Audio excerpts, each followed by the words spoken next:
J'ai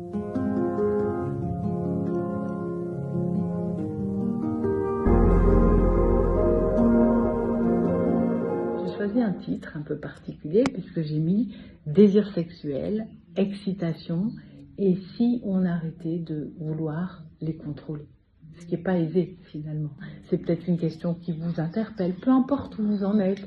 Il y a un doute, peut-être vous avez envie de mieux comprendre ce que c'est. De toute façon, je pense vraiment qu'on est nombreux et nombreuses à fluctuer avec tout ça. Une phrase que j'entends souvent qui est « je l'aime, mais j'ai plus envie ».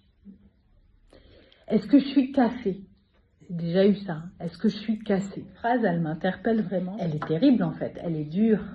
Et ça vient bien pointer que c'est pas uniquement la sexualité, voilà, c'est facile, c'est que ça touche l'intime, ça touche du vivant.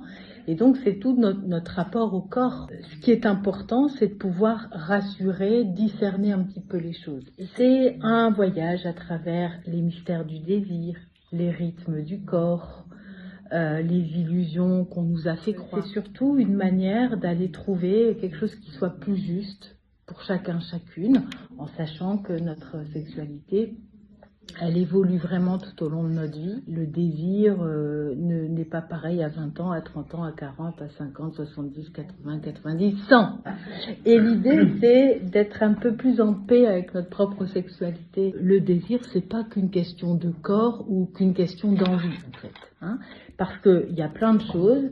C'est une énergie qui circule, aussi bien à travers l'excitation, le plaisir, le désir, il y a un fonctionnement qui est propre, il y a la notion d'érotisme, il y a des mythes, il y a des croyances, il y a des langages. Vous voyez bien que le désir, il bouge, il respire, parfois il s'en va, parfois il revient. Comment on peut accueillir le désir autrement pour que ce soit plus vivant, plus incarné ?